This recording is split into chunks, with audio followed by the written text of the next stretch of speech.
Here I am in Mexico. Mexico. Mexico.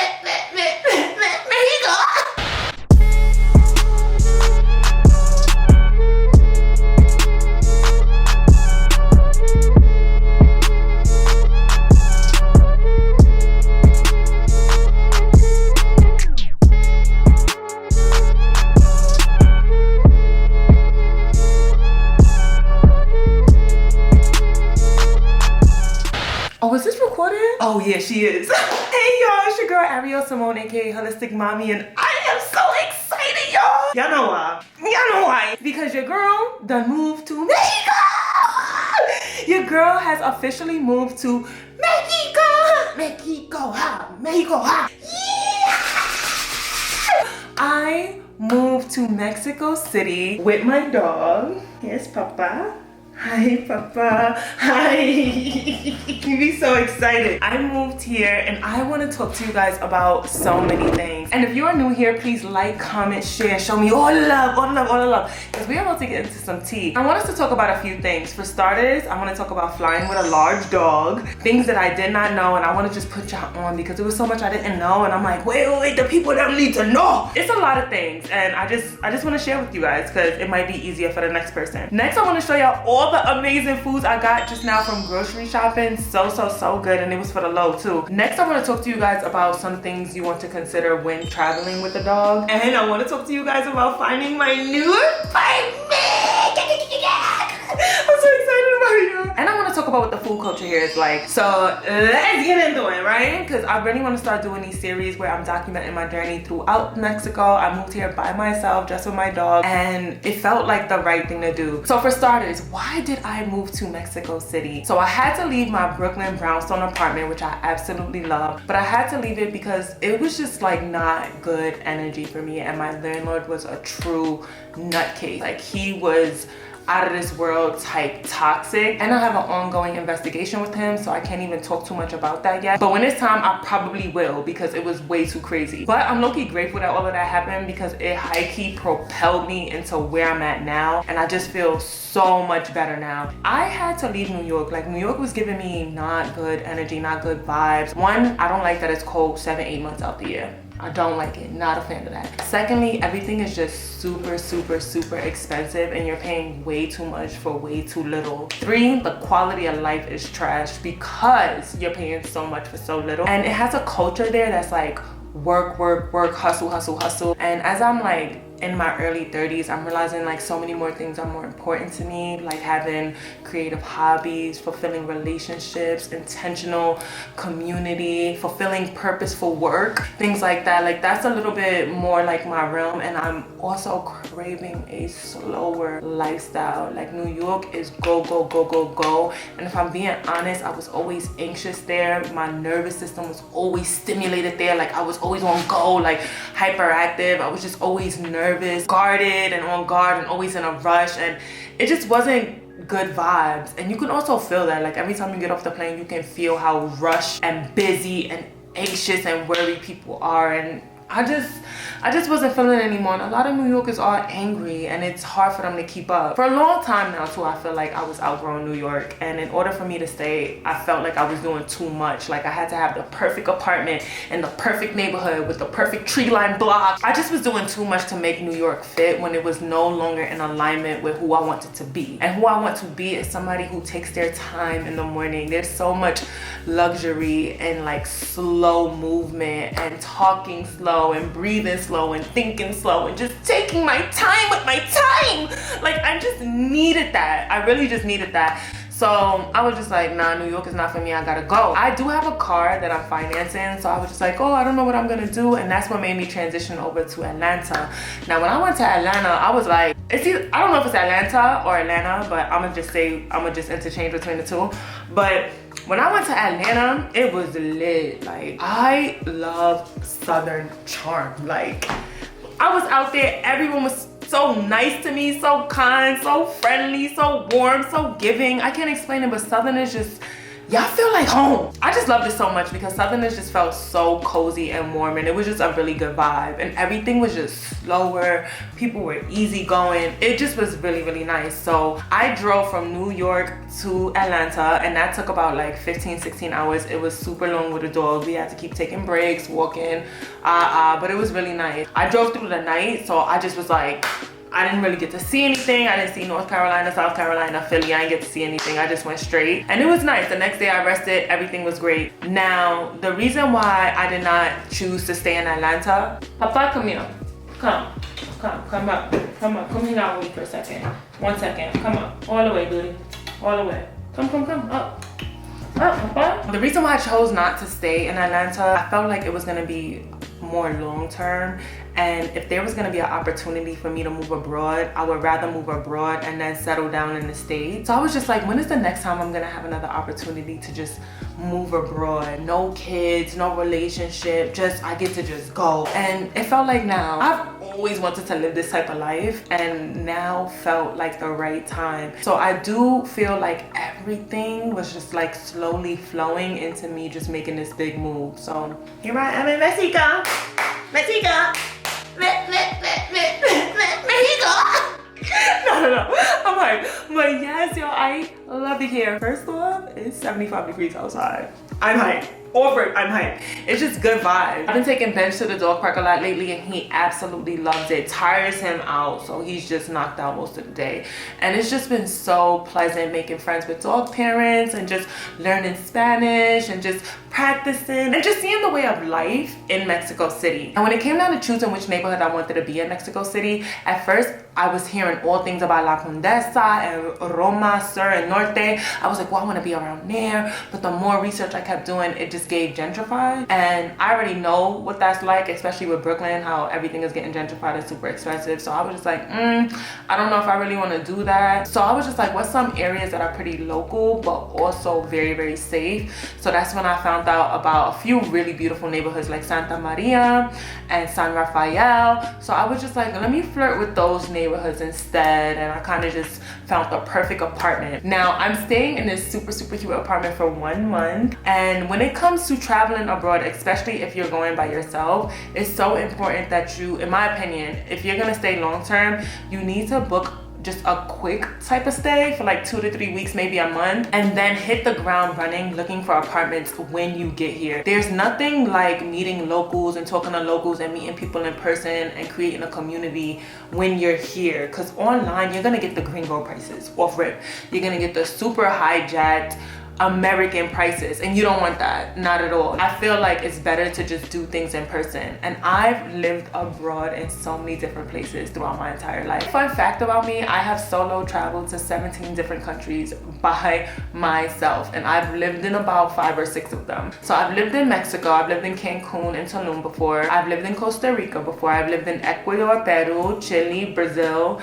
Where else have I lived before? Tanzania, Mozambique, Zanzibar, Arusha. I've lived in those places by myself, so I'm kind of used to this a little bit, but now in my early 30s, I feel like I'm much more confident in who I am and what it is that I do and don't like, and just everything, down from my hair to my skin to my clothes to friends to relationships, just everything. I feel like I'm very clear on what I do and don't like, and things are just a little bit different now. Like, I feel like the stakes are higher.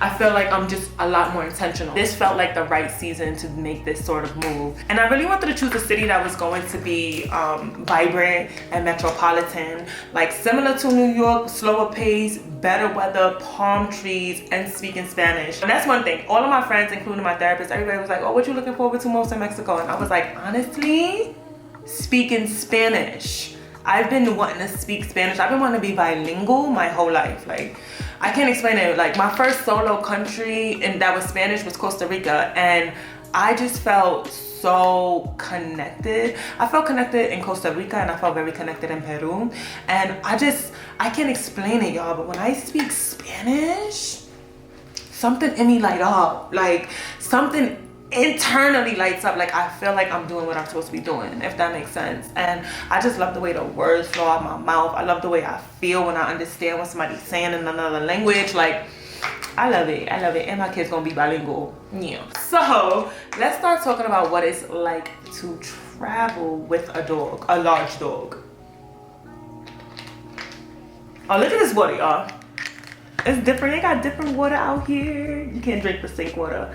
I brush my teeth with the sink water, but that's okay. So traveling with a large dog. My puppy is about 1.5 years, like 1 year and 4 months. And when I tell you all the research that I was doing, it was like, oh, he needs to be in cargo. But then so many airlines didn't really accept large dogs in cargo because they needs to be less than 100 pounds, including the crate. So I ended up buying this huge crate. It was like $400 from Petco, and the crate was like 43 pounds, and Ben just 75. So when I kept calling all the airlines, they was like, oh, you can't fly with him. It's gonna be over 100 pounds. You can't do it. You can't do it. I was like, yo, what am I gonna do? Oh my God. So then I started looking up service animals. So service animals can fly with you in the plane. Emotional support animals cannot do that. Emotional support animals that are large cannot do that. The only way you can have an emotional support animal with you is if they're small enough to fit in a crate and fit under your seat. That's the only way. Or you don't mind them being in cargo and they're like small to medium size. I wasn't really comfortable with him being in cargo, so I was just like, he's gonna have to be a service animal. So I started training him, sit, and we already live in a super stimulated city, New York City, so he knows like how to listen to commands while there's so many distractions around. So I was like, all right, we gonna make him a service animal. So I started doing more research on it, and there is no real or legit way to verify or register a service animal in the United States. So I ended up buying this certification, and I didn't need to. I just didn't need to. I spent like $300 on it, and I did not need to buy it. But in this certification, they provide you with a psychiatric service dog letter. So that just means that it's a little bit higher than an emotional support animal, because it is saying that you have severe anxiety, depression, or a manic disorder, and you need your dog to calm you down because your dog knows certain cues to be able to assist you and emotionally support you. So I was like, okay, my puppy he definitely does that. So I ended up getting the letter from a therapist from the certification that I ended up signing up for, but then I realized I have a therapist, and my therapist already wrote me an emotional support animal letter.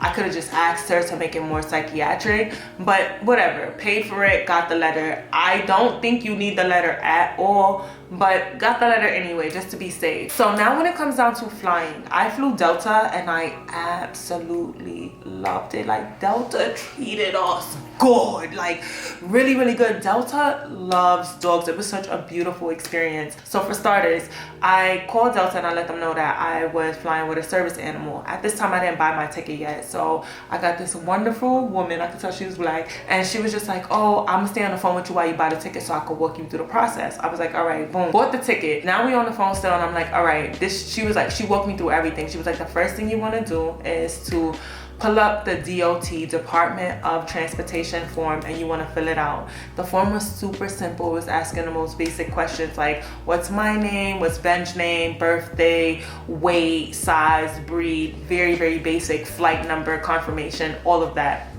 Very basic. So then after you fill out that form, you want to save that form. Then you want to upload it to Delta's website. They're going to give you the option to include a service animal, and then from under there you want to do two things. You want to include the DOT form, and then that's when I also included the psychiatric letter, but I didn't need to do that, but I just did it just in case. And then after that, depending on what country you're going to, Mexico required that they needed a health certificate and a active and current rabies up-to-date rabies shot. So we pull up to the plane and everything is super, super smooth. Not only did we get our seats upgraded on the phone, like I went from having a regular seat to Delta Comfort with tons of overhead space, tons of leg space, leg room. It was so nice. They upgraded it for free, y'all. They upgraded it for free. And then after that, we was able to pull up and board first, y'all. Pre-boarding. It was so good and so special and kind. Like, I just felt so good about it, because I was anxious about that. I'm like, oh my God,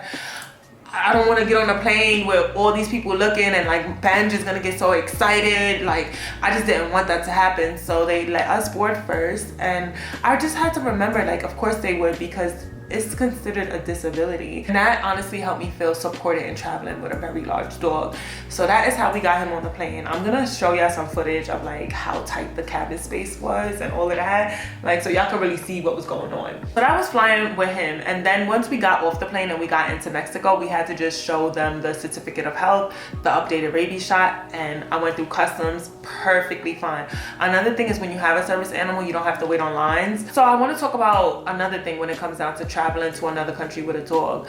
The food is going to be different, and if you have a dog with a sensitive stomach like mine, he's allergic to chicken. So now that we're in Mexico, I'm just like, where can I get his dog food from? Because they don't carry the dog food that he eats now. So right now he's on a very specific diet. He's on a natural, balanced, limited ingredient diet, and he can really only have like lamb and brown rice, and then I add my own whole real foods to it, right? But because of that specific food brand and food type, it's usually like $40 to $50 in the United States, but out here it's about $110 to $120 due to the import fee. So I ended up having to reach out to this beautiful and wonderful group chat that I'm in. Y'all, I'm in the best group chat ever. It's called Black Girls in Mexico. It's called Black Girl Magic in Mexico. And when I tell y'all, it's about 318 women in here that's always dropping resources and tips and tricks and support and events and the things that they do and promoting their business, helping you with apartments, like what to look for and when you're searching for a bank. Like, oh, it's just so supportive and amazing. They have helped me out so much when it came down to preparing for this move. I reached out to them and I was just like, does anybody know about a vet? They sent me this vet that's out here. Now the vets that are here, not only do they come to your crib, they offer like complimentary dental cleanings, or the dental cleaning is like super cheap, and they're also able to like prescribe things online. So I'm able to get his heartworm medicine and his frontline medicine. Just, it's so much better, and it's free. Like, she was helping me. It's not free for them to come to your house, but it's free to consult and talk to them on WhatsApp. And it's just been so nice how helpful she's been. But one thing I will say is, like, she warned me. She was just like, oh, I was like, oh, he's on a natural balanced diet. She was like, if you see natural out here on any of the dog food in Mexico, it's complete marketing and it's bullshit, because everything is already natural. I was like, ooh, what a flex. What a flex to be like, everything's natural here. You don't have to worry about anything. And I was just like, oh wow, that's so cool. And she also said that he doesn't need to take heartworm medicine every single month. For my people out there with a dog, like, do you give your dog heartworm medicine and frontline and flea and tick medicine every month? Because she said that that's not necessary over here.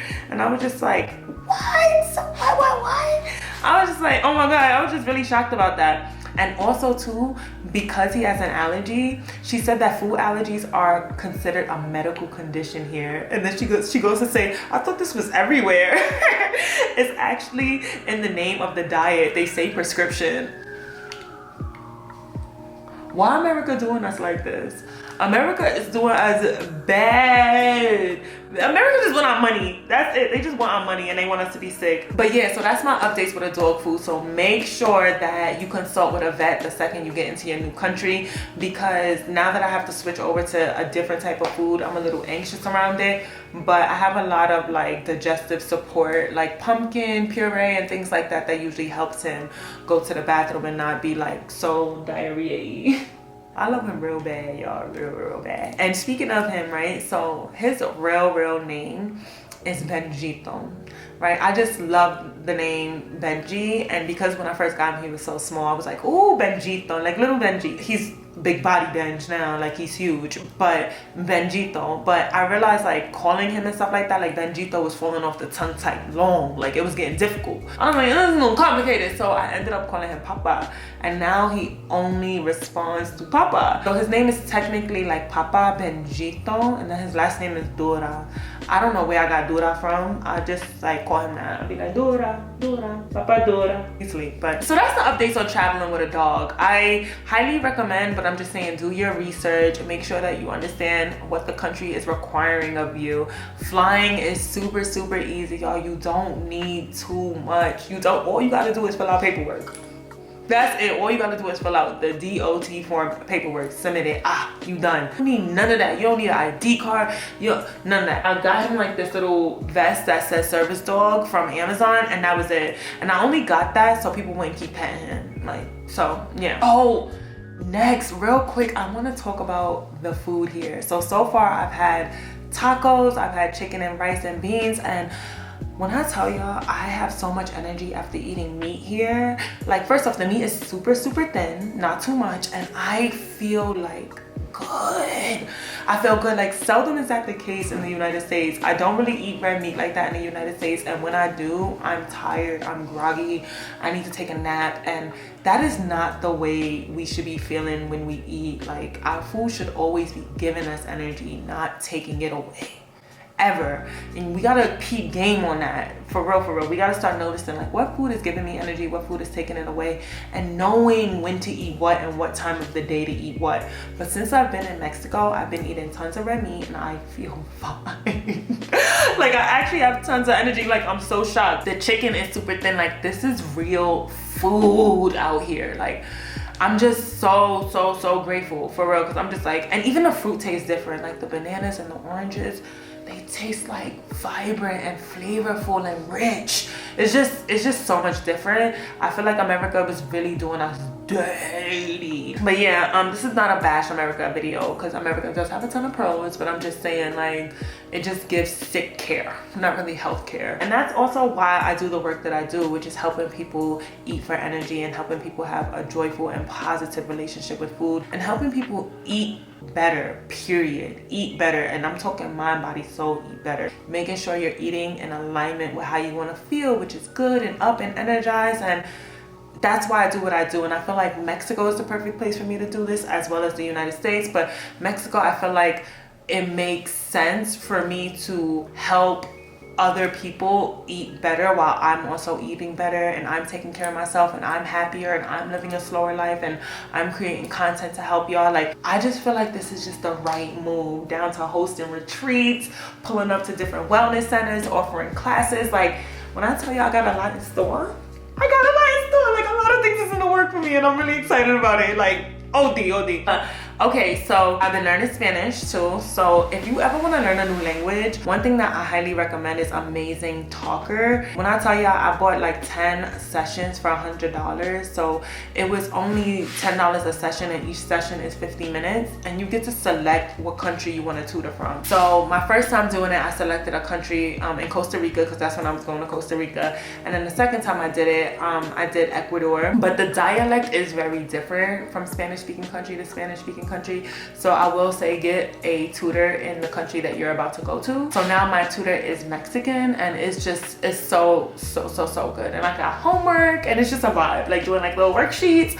I'm like, oh, and my Spanish is getting so much better, and I just got here a few days ago. But to be fair, I've lived abroad a few times, so my Spanish always been kind of good. Well, I'm working on it. She's a working girl. Yeah, I'm working on it. But I feel good speaking it, and I'm very good at understanding it when they're talking at like a uneven pace. Oh, another thing I want to talk about is I keep meeting dog trainers, y'all. Dog walkers and dog trainers, and it's just been so great. They've been helping me, dropping new tips. Like, can I just say something real quick? When I was in New York, everything was hard. Getting an apartment was super hard. You needed to make 40 times the rent, and if you didn't, you need to have a guarantor that makes 80 times the rent. And out there, a 1-bedroom is about like $2,800, especially in the area I wanted to live in, which was like Bed-Stuy, Brooklyn. So it just was like way too expensive. Secondly, I was always having car issues, like my car being booted, towed, ticketed. Like, it was just always a problem. Lastly, I didn't love that everything just felt more difficult. I'm sorry to bring it back to New York, but I just gotta, this is like high key how I've been feeling lately. Everything is so difficult there, from getting your laundry done. Like, seldom do people have like in-unit laundry. So I would have to take my laundry down the stairs into my car, drive it to go do laundry, come back, then bring it back upstairs, look for parking, park the car, then walk all the way back to my crib. And the same goes for food shopping. Like, it was too much. So when I went over to Atlanta and I had to do laundry or I had to do food shopping, and I pulled up to the driveway and got out, that's all I had to do was pull up to the driveway and get out the car. I couldn't believe it. Like, it's small microaggressions and things like that that's just so taxing on the spirit that you don't realize how exhausted and stressed and anxious and worried and overwhelmed you are by the most small and mundane things. Life was just way too hard out there. Like, no funny. It was way too hard. Yeah, like, life was just way too hard out there. Like, I just was not feeling it. I say that to say, in Mexico, the second I landed, everything that I needed was super simple and easy. Let me tell you how I got this apartment. I don't know if I would recommend this though. So I reached out on Airbnb and I wrote them a message and I was like, I want to stay here for like a month to 3 months. Would you want to do something outside of this? They sent me their Instagram, and then off Airbnb, because Airbnb was going to be way more expensive, off Airbnb, we were able to negotiate a nice little deal, and I got this 1-bedroom apartment. It's super cute. It's more like a studio because the bed is right behind here and I'm already in the living room, dining room area. It's very small, so I couldn't really see myself living here for like a year. Low-key can't see myself living here for 3 months, so I did find, hold on, wait, hold on, let me pace myself real quick because I'm getting too excited. I say this to say, like, everything's just been easier in Mexico, from traveling, walking, finding dog trainers, a dog park, a supermarket, this apartment, contracts, visas, passport, everything has been so much easier. And I say this to say, like, the moment I stepped out of New York, I really feel like God and the universe was just like, thank you. We needed you out of there. We needed to show you that you don't fit there anymore. You are out of alignment there. We needed you to get out so you can see the way expansion looks, so you can see what a life of ease looks like, so you can see what abundance feels like. And I really felt like I was losing so much. Like, when I first found out I was losing my apartment, I felt like I was losing so much. I'm like, no, I'm not gonna be with my family. I'm single now. Like, everything just felt like it was being taken away from me. Everything was feeling like that. Like, everything, down to like friends. I just, like, everything was just feeling like it was just dissipating, like dissolving, like not really working for me, not feeling good, not inspiring me, not helping me.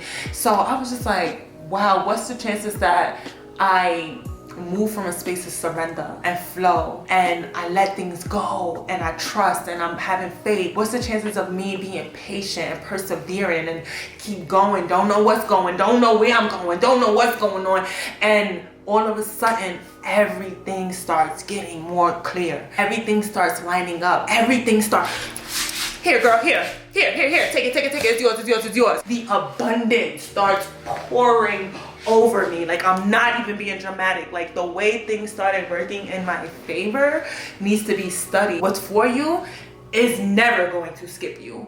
What's for you is never going to just leave you or like do some wild shit to you. It's never going to do that. What's for you. And the way my landlord handled the situation, the way New York treated me, and I'm from there, so the way it treated me, like, it wasn't for me. But you couldn't tell me that a few months ago. I was just like, no. And as an Aries, I'm very fight, go, defend. It's the God of war. But I'm also peeping like, it's way better to let them have it. Let them have it. My landlord did me dirt. Let you have it. You can have it, because there's no real price for peace. Like, it's truly priceless. So I was like, whatever. And the second I did that, everything. What's for you will be for you, like, period. And what's not for you is going to show you that it's not for you.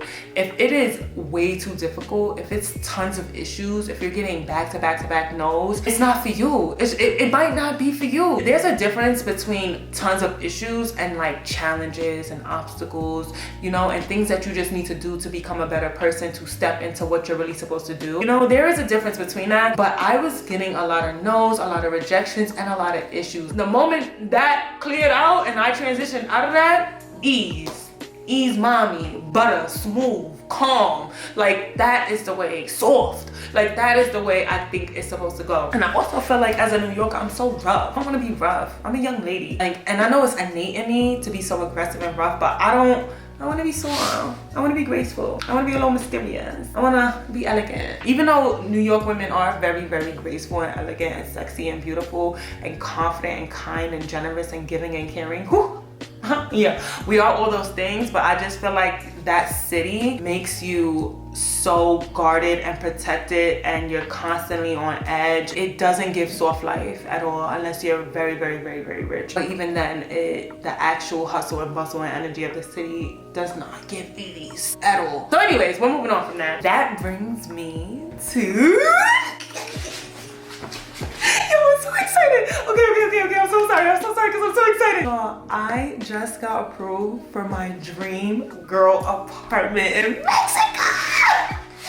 Yo, I'm so excited. It's actually 10 minutes away from here driving. I saw it yesterday, and the second I saw it, it was so gorgeous. It was so gorgeous. I can't wait to make content in there. It is a 2-bedroom, 2-bath. The kitchen is beautiful. There's no TV. So let me tell y'all, right? I meet the landlord. I meet the owner. She's not even the landlord. I meet the owner. Pull up, and the first thing she said when we entered the apartment, and she was like, oh, I'm gonna wrap this up because anytime he started yawning that many times, he got a doodle. Okay, so the second I pull up, we enter the apartment. It's like tons of green vine plants everywhere. It's so beautiful, very, very green, like plants everywhere. I walk in and there's like this beautiful brown artisan type of feel to it. Tons of different like beautiful decor. The kitchen is super huge and gorgeous, and the stairs, like everything is just so beautiful. She's like, oh, I'm so sorry, I don't have a television. And I was just like, you have no idea how okay that is. I cannot stand having a television. I've never had a television in any of my apartments ever. Like, I don't like it. I don't like the energy that a television brings, personally. She was like, really? Me either. I feel like you just sit there and you just waste your time when you can just, it was just good off rip. I was like, that's one for me, that we both don't like televisions because it's just so much better to be like intentional with your time. And granted, I do watch my shows, so I will be on my iPad or my laptop watching my shows, but it's just something about a television in a crib that sometimes bothers me a little bit. I don't know, maybe that might change when I have kids, but I just personally don't like a television in the crib. Now, next thing that she said is she's a farmer. Sold me on that. So you grow your own fruits and vegetables? And then she was like, next step is animals. I love you. I love you. I had to let her know right there, even if I don't rent from you, I want to be friends. Can we be friends, please? It just was like good vibes. Like everything felt right. And then the next door neighbor, she's from France. She offers yoga classes 3 times a day. And I'm like, what's the chances of that? And she has a cleaning lady that comes in every 2 weeks to water all the plants that's in the apartment and to just clean up the whole entire crib for you and do your laundry. When I tell y'all I journaled all of this, like I was like, I really want a cleaning lady. I really want more support and more help with my lifestyle. And everything that I wrote down that I want in an apartment when I was looking in New York, when I was looking in Atlanta, this came true in this Mexico apartment. It is so good. And lastly, which is so important to me when it comes down to moving to a new country, is I want to live with the locals. That's the type of solo traveler that I am. I don't really like living in super gentrified areas. Like, I like to eat where the locals eat. Yeah. Anytime I travel anywhere, like I'm quick to do an Airbnb before a hotel because I want to go where the locals is going. I don't want to go where the Americans going because then I could have stayed in America. Like, I want to eat. How do they eat when they get off of work? What do they do? So yeah, and I got that. I live with the locals now, and in my new apartment I'm gonna live with the locals again. The only negative though is that I'm not gonna be that close to a dog park. It's gonna be like a 10-minute walk instead, but I was just like, whatever, we gonna walk. And the supermarkets and restaurants over there is like really nice as well. So yeah, my bad, y'all. So I'm so excited about this apartment. I'm high-key going to give y'all a tour because that apartment is so cute. Like, I'm actually really hyped. Okay, last but not least, because I do need to go walk bench, I want to show y'all all the things that I got from the grocery market. Let me show y'all. So be a little patient with me because I want to describe this in Spanish. Let me practice my Spanish with y'all real quick. So I got some ensalada. Then I got espinaca, I think that's spinach. So salad, spinach, broccoli is broccoli. Then I got pimiento verde, which is green pepper. Then I got cebolla de blanco, which is white onion. Then I got manzanas, rojo, amarillo, fresas, oatmeal. This oatmeal looked really good. It has dates and pecans in it and walnuts. And then this oatmeal also looked really good too, because I was just like, oh wow. I was like, wow, it got like chocolate in it. That looks good. Chocolate and walnuts. I was like, yeah, we're gonna take that. And then I got some tomatoes. I got aguacate, some huevos, eggs. Did y'all know that they don't put their eggs in the fridge out here? Like, they're already fresh. Love that for me. Love that for me. Then I got some mushrooms. I think they're hongos in Spanish. Then I got some carne. I got some for me and my dog. This one is gonna be Papa's, and then this one is gonna be mine because I wanna make like a steak rasta pasta today. I got some fettuccine, some Alfredo. I brought my own jerk sauce from America and my own steak sauce from America. And then I got this. They sell things like this in the supermarkets out here, which I thought was really cool, and like paper towels and stuff. I got that and a sponge. I got some air freshener and garbage bags. And then I got this like piña soda, like a pineapple soda. I'm not even a soda girl, but I was just like, oh, that look good.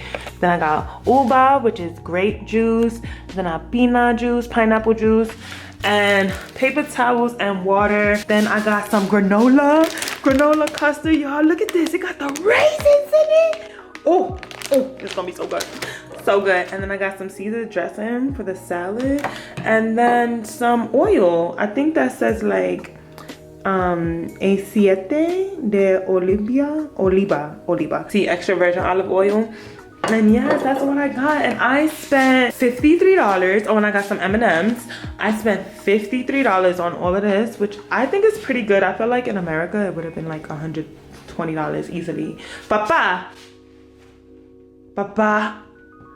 what you a do? Why you a do, Papa? Where you going? It's a little messy in here. But yes, y'all. Oh, and let me show y'all some of the books that I brought. I might show y'all like, because I don't know if I should unpack because I'm only here for a month. So a part of me is like, should I unpack if I'm really gonna have to repack again? Because I'm really moving into the apartment. And I don't know how long I'm gonna stay here, y'all. Part of me is like, girl, do 6 months. Another part is like 12 months. I'm kind of worried about what to do with my car, but that's another conversation. Because I'm financing a car, it gets complicated with insurance, with traveling, with everything. But real quick before we go, real quick. So I brought this book, which is like Ikigai. I'm so sorry if I'm butchering that. Papa, what's up? Yoga? What's up, Dora? Yoga? Thank you, Papa. Oh. Hi, Dory. Okay. Calm down. Okay. He's so loving. He is so loving. Okay, y'all. So I got this book called Ikigai, and it's the Japanese secret to a long and happy life. I saw this documentary on something very similar, and I was just like, oh, this is really good. It just starts off with wanna live longer, keep super busy. And I like that because I wanna be busy, but like good busy, intentional busy, fulfilling busy, like that type of busy. Not really like occupied and running back to back, and no. Then I brought a Quran that I bought in New York. I bought this in Brooklyn. Look how beautiful this cover is. It literally gives like spiritual. Like I saw a girl on TikTok reading the Quran and it was so good that I started reading it and I was like, this is actually really good. So I've only read like about 10 pages so far, but to like this year I want to take it a lot more seriously and just read it, you know, just read it. That's all I want to do is just read it. Just flirt with the idea of understanding what the Quran is about. Then I brought this book. I love this book. I read it halfway through so far and I really like it. It's I Will Teach You How to Be Rich by Remy. It's so good because it really put me onto like a high yield savings account, secure credit cards to improve my credit. This is gonna be the year of financial abundance and financial literacy, understanding money and having a positive relationship with it along with time. So that's one thing that we're absolutely doing this year. My New Year's resolution, honestly, is like a slow life. Papa, we're going. You're right. Because when you're right. We're going. All right, I gotta go, y'all. But the goal is financial literacy and a slow life this year. Slow. Some might say the slowest. Slow. ¿Cómo se dice slow, Papa? How you say slow in Spanish? Dang. No rápido. Basically, the opposite of rápido. So, lenta. Muy lenta. Or lento. And then I also brought this book, When You're Ready, This Is How You Heal. I want to read this book on YouTube. I'm going to make a YouTube series where I read this book out loud and I talk about it, because this book is so beautiful and powerful and insightful and intentional that it's a very introspective and healing book. Until I'm in the space to honor a book club and to show up for a book club, I just think it would be really cool to read this book. And I don't really see things like that, like somebody reading a book on YouTube. I kind of want to read this with y'all and like kind of talk about it while we read it. So that's kind of what I want to do. Tell me what y'all think about that. Just tell me what y'all think about that. Like I literally want to read it with y'all and talk about it. Second thing I want to say is that I am coming out. I love this so much. But I am coming out with a Patreon, which is going to be all about intentional plant-based recipes and eating for energy and having a positive, joyful, intentional relationship with food. So we're going to be cooking together. And then secondly, I want to drop different holistic habits for us to step into our healthiest self. When we think about our healthiest self and the habits that they have, those are the habits and the intentional daily routines and rituals that I want us to start adopting. And that's what I want to talk about on the Patreon. Real practical ways to eat and live better with more intention. So yeah, y'all, everything is mind, body, soul. Everything we're doing is healing mind, body, soul, showing up for self and showing up for mind, body, soul. So yeah, all right, y'all. I feel like I said a lot. I feel like I did a lot of talking. This video is probably going to be so long. I'm so grateful if y'all watched it to the end. And yeah, holistic mommies, holistic poppies, holistic gang. What y'all want to call yourself? We cousins, holistic what? But whatever it is, y'all, I love y'all, I support y'all. Thank you so much for showing up. Thank you for joining. Like, comment, subscribe. Please tell me your thoughts. Tell me things that I should do in Mexico City. Tell me questions that you have about the DOT form or traveling with a dog. Whatever it is, put me on, show the love, comment, all that. I love y'all. Thank you so much. And I'm so grateful because everybody that said that after losing my apartment, everybody that said that everything was gonna work out, y'all was right. Y'all was right. Like, y'all was really right. Y'all did y'all big one with that. Y'all really did. And if there's anything that I am, I'm so grateful, y'all. Big grateful, not the little one. Big, not the little one.